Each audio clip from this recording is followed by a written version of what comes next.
Join বন্ধুরা, তোমরা দেখছো তোমাদের প্রিয় চ্যানেল হ্যাচ বর্ডার ফোর্স একাডেমি। তোমাদের সামনে যে অফিসিয়াল নোটিফিকেশনের বিজ্ঞপ্তি এখান থেকে অন স্ক্রিন দেখতে পাচ্ছ, রেলে ট্রাফিক পুলিশ নিয়োগ 2024। এখানে তোমরা মেল আর ফিমেল প্রত্যেকেই ফর্ম ফিল আপ করতে পারবে। এখানে মাধ্যমিক পাস হলেই তোমরা প্রত্যেকেই এলিজিবল। এখানে শূন্যপদ 41,320টি শূন্যপদ। বয়স, বেতন, যোগ্যতা, এখানে উচ্চতা নেই। এখানে কোনো রকম কারো উচ্চতার প্রয়োজন পড়ছে না। তোমরা অনেকজনই যে পুলিশের স্বপ্ন দেখো, ডাব্লিউপি, কেপি, রেলে যেগুলো মাধ্যমে ভ্যাকান্সিগুলো পাবলিশ হয়, এসএসসি, জিডি কনস্টেবলে, তোমাদের উচ্চতার কারণে তোমরা বহু প্রার্থী পুলিশের চাকরি করতে পারো না। যারা এই ভিডিওটি দেখছো, যাদের উচ্চতা মানে খুবই শর্ট, তারা এই ভিডিওটি তোমরা শেয়ার করতে পারো। তাদের উচ্চতা এখানে লাগছে না। এখানে তুমি ফর্ম ফিল আপ করবে, একটি মাত্র পরীক্ষা দেবে এবং তুমি চাকরি পাবে। আমি এই ভিডিওতে টোটাল আলোচনা করছি, ভিডিওটি সম্পূর্ণ দেখো, দেখে যারা এলিজিবল প্রত্যেকে ফর্ম ফিল আপ করতে পারো। আর আমি বারবার রিকোয়েস্ট করছি, যারা চ্যানেলে নতুন, চ্যানেলটি অবশ্যই সাবস্ক্রাইব করে রাখবে। প্রথমত আমি তোমাদের এজ লিমিটটি দেখে দিচ্ছি। এখানে যদি তোমাদের এজ লিমিট হয়ে থাকে তাহলে তোমরা প্রত্যেকে ফর্ম ফিল আপ করতে পারবে। এখানে যেটা এজ লিমিট ধরা হচ্ছে 01/07/2024 হয়ে তোমাদের বয়স ক্যালকুলেট করা হবে। এর মধ্যে তোমরা মেল আর ফিমেল দুজনেরই বয়স উভয়ভাবে ক্যালকুলেট করা হবে। এটার বয়স তোমার যে হয়ে থাকে, মানে ইউআরদের 18 থেকে 33 এবং ওবিসি হয়ে থাকলে 18 থেকে 36, এসসি এসটি হয়ে থাকলে 8 থেকে 38, এরকম যদি তোমাদের এজ লিমিট থাকে তা তোমরা ফর্ম ফিল আপ কিন্তু করতে পারছো। তোমরা প্রত্যেকে ফর্ম ফিল আপ করতে পারবে। রাজ্যের 23 জেলা থেকে প্রত্যেকেরই আবেদন শুরু হলো, যেখানে অনলাইনের মাধ্যমে প্রত্যেকেই ফর্ম ফিল আপ করতে হচ্ছে। এখানে তোমরা প্রত্যেকে দেখতে পাচ্ছ এটার সিলেকশন প্রসেস কীভাবে নিয়োগটি করাবে। প্রথমত একটা সিবিটি এক্সাম হবে, মানে কম্পিউটার বেসড এক্সাম হবে, যেখানে তোমাদের কম্পিউটারে একটা পরীক্ষা দিতে হবে। তুমি যখন একটি পরীক্ষায় পাস করবে, পাস করলে তোমরা কিন্তু সেকেন্ড ধাপে ডাক পাবে। সেকেন্ড ধাপ কী থাকছে তোমাদের, পিইটি মানে ফিজিক্যাল মেজারমেন্ট টেস্ট।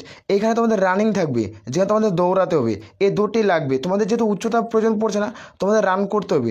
যখন তুমি রানে পাস করবে, রানে কমপ্লিট করবে, তারপর থাকবে তোমাদের ডকুমেন্ট ভেরিফিকেশন।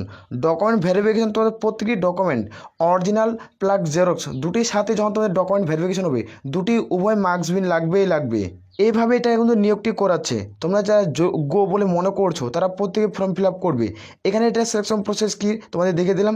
এরপরে দেখবো যে তোমাদের সিবিটি এক্সাম হবে, সেটা কত মার্কের এক্সাম কিন্তু কন্ডাক্ট করাচ্ছে। এখানে তোমরা প্রত্যেকে দেখতে পাচ্ছ, যেখানে তোমাদের সিবিটি এক্সাম বললাম যে তোমাদের এমসিকিউ টাইপের প্রশ্ন থাকবে, তোমার মাল্টি চয়েস প্রশ্ন, 4টা অপশন দেওয়া থাকবে, যেটা তোমার সঠিক উত্তর, সেই উত্তরটিকে তোমাকে টিক করতে হবে। এভাবে কম্পিউটারে তোমাদের টিক কিন্তু করতে হয়। এখানে আমি দেখে দিচ্ছি যে একটা প্রশ্নের মান প্রত্যেকে দেখতে হচ্ছে 100 নম্বর একটা পরীক্ষা হবে, যেখানে এক্সাম টাইম তোমরা 90 মিনিট সময় পাচ্ছ। যেখানে একটা 100 মার্কের পরীক্ষা হবে, 90 মিনিট সময় পাবে। এখানে একটা প্রশ্নের মান একটা উত্তর ঠিক করবে, তুমি 1 নাম্বার পাবে। এখানে দেখতে পাচ্ছ নেগেটিভ মার্ক। তুমি ধরো না পরীক্ষার খাতায় তুমি 3টা প্রশ্ন ভুল করছো, প্রাপ্ত নম্বর থেকে 1 নম্বর কেটে নেওয়া হবে। তুমি 3টা প্রশ্ন তুমি পরীক্ষার হলে ভুল করছো, সঠিক নম্বর তোমাদের 1 নম্বর কেটে নেওয়া হবে।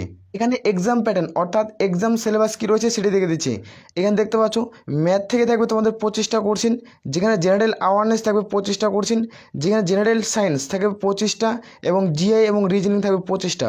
টোটাল 100টা প্রশ্ন থাকবে, যেখানে 100টা প্রশ্নের মান 100, যেখানে একটা প্রশ্নের মান 1, যে একটা উত্তর ঠিক করলে তুমি 1 নম্বর পাবে, 100টা প্রশ্ন ঠিক করলে 100 নম্বর পাবে। যখন তুমি এক্সামে পাস করবে তারপর দেখতে পাচ্ছ ফিজিক্যাল টেস্ট।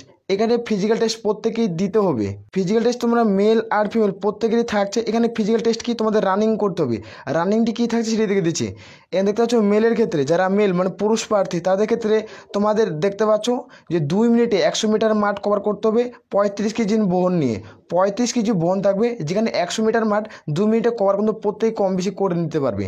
যেখানে রান থাকবে 4 মিনিট 15 সেকেন্ডে তোমাদের রান করতে হচ্ছে 1000 মিটার। যেখানে মেল প্রার্থী তোমাদের 1000 মিটার মানে 1 কিলোমিটার 4 মিনিট 15 সেকেন্ডে কিন্তু কমপ্লিট করতে হচ্ছে। এটা হচ্ছে মেলের তোমাদের কিন্তু পিএসটি মানে তোমাদের ফিজিক্যাল স্ট্যান্ডার্ড টেস্ট কিন্তু করানো হচ্ছে। তোমাদের বললাম যেখানে কোনো রকম উচ্চতা নেই, এখানে কিন্তু প্রত্যেকের ক্ষেত্রে দৌড় দিতে হবে। তোমরা মেল আর ফিমেল যখন তুমি অনলাইনে আমাদের ফর্মটি ফিল করবে, ফর্মটি ফিল করার পর যখন তুমি এক্সামে পাস করবে, তখনই তোমাদের দৌড় থাকছে। এই দৌড়টি প্রত্যেকে কমপ্লিট করতে হবে। এই দুটা দৌড়, এই যে মেলদের ক্ষেত্রে দেখালাম যে তোমাদের 2 প্রকার দৌড় হবে, সেই 2 প্রকার দৌড় একদিনে কিন্তু কমপ্লিট করবে। দেখতে পাচ্ছ 2 মিনিটে তোমাদের 100 মিটার মাঠ কমপ্লিট করতে হবে 35 কেজি বহন নিয়ে। ঘাড়ের মধ্যে একটা বস্তা থাকবে 35 কেজি ওজনের, সেই বস্তাটি কাঁধের মধ্যে নিয়ে তোমাদের কিন্তু 100 মিটার 2 মিনিটে কভার কিন্তু করতে হচ্ছে। আর তারপর শেষ একটা থাকবে রান, যেখানে তোমাদের 1000 মিটার রান 4 মিনিট 15 সেকেন্ডে কিন্তু কমপ্লিট করতে হবে। তারপরে দেখবো আমরা ফিমেলদের ক্ষেত্রে, যারা ফিমেল ক্যান্ডিডেট রয়েছে তাদের ক্ষেত্রে দেখে দিচ্ছি। এখানে ফিমেল ক্যান্ডিডেটের ক্ষেত্রে দেখবো যেখানে ওয়ার্কিং থাকছে, দেখতে পাচ্ছ তোমাদের 20 কেজি বহন থাকবে, যেখানে 100 মিটার 2 মিনিটে কভার করতে হবে। যেখানে 20 কেজি বহন, যেখানে 100 মিটার 2 মিনিটে কভার করতে হচ্ছে। যেখানে তোমাদের রান থাকবে 1000 মিটার 5 মিনিট 40 সেকেন্ডে কভার করতে হবে। প্রত্যেকের ক্ষেত্রে সেম রয়েছে, খালি তোমাদের কিন্তু ওজনটা মানে বহনটা খুবই কম রয়েছে ফিমেলদের ক্ষেত্রে।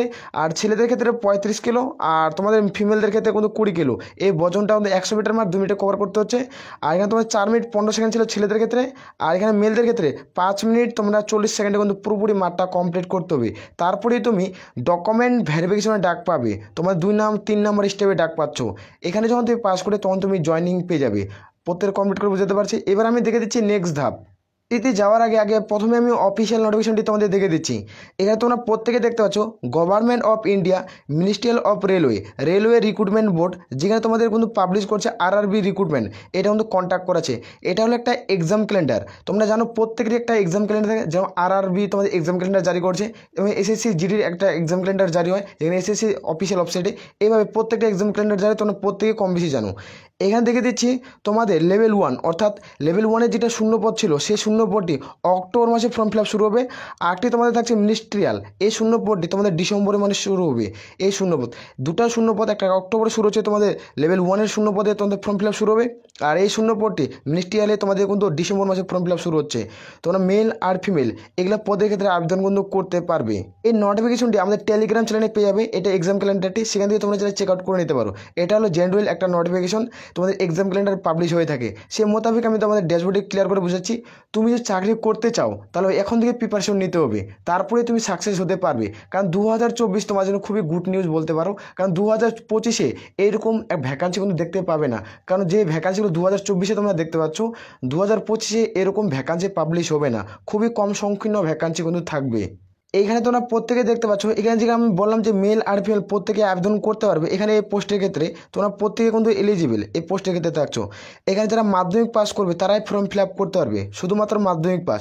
এখানে দেখতে পাচ্ছ গেটম্যান পদের ক্ষেত্রে তোমার হেল্পার মেডিকেল, যেখানে প্রোটার, এভাবে শূন্য পদগুলো দেখতে পাচ্ছ। এইগুলা পদে তোমাদের ফর্ম ফিল আপ করতে হবে।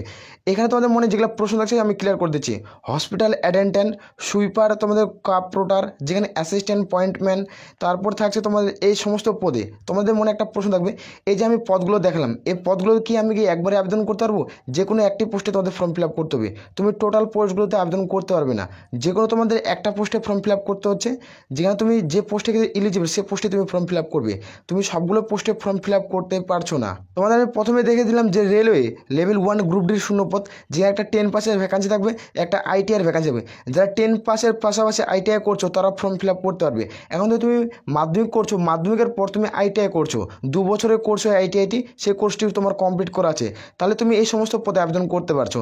দেখতে পাচ্ছ হেল্পার ইলেকট্রিক্যাল ওয়ার্কার, যেখানে helper electrical AC, helper general service, এই সমস্ত পদে ফর্ম ফিল আপ করতে পারবে।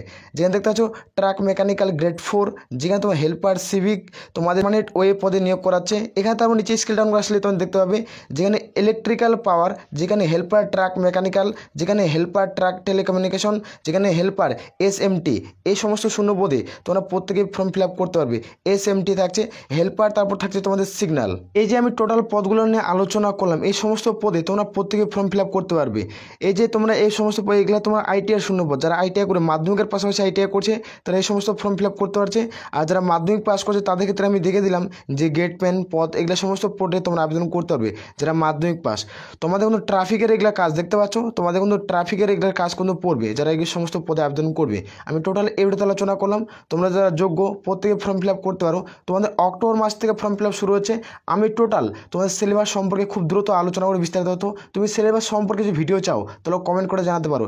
যেমন ধরো তোমাদের আমি দেখে দিচ্ছি, তোমাদের আমি বুঝিয়ে দিচ্ছি, সাপোজ একটা উদাহরণ দিচ্ছি। যেমন ধরে নাও তোমাদের ম্যাথ থেকে যে 25টা কোশ্চেন থাকবে, কোন কোন চ্যাপ্টার থেকে কটা করে কোশ্চেন থাকবে, এই টোটাল বিস্তারিত তথ্য ভাঙিয়ে ক্লিয়ার করে বুঝিয়ে দেবো খুব দ্রুত। তুমি যদি ভিডিও চাও সিলেবাস সম্পর্কে তাহলে কমেন্ট করে জানাবে। তুমি যদি চাকরি করতে চাও তাহলে অবশ্যই কমেন্ট সেকশনে কমেন্ট করে জানাবে। আমি টোটাল খুব দ্রুত ভিডিও বানিয়ে দেবো। আর আমি বারবার করে রিকোয়েস্ট করছি, তোমরা যারা চ্যানেলে নতুন, চ্যানেলটি অবশ্যই সাবস্ক্রাইব করে রাখো। আসলে প্রত্যেকের বোঝা গেছে। তাহলে এ বলে আমরা এখান থেকে ভিডিও শেষ করছি। জয় হিন্দ, জয় ভারত।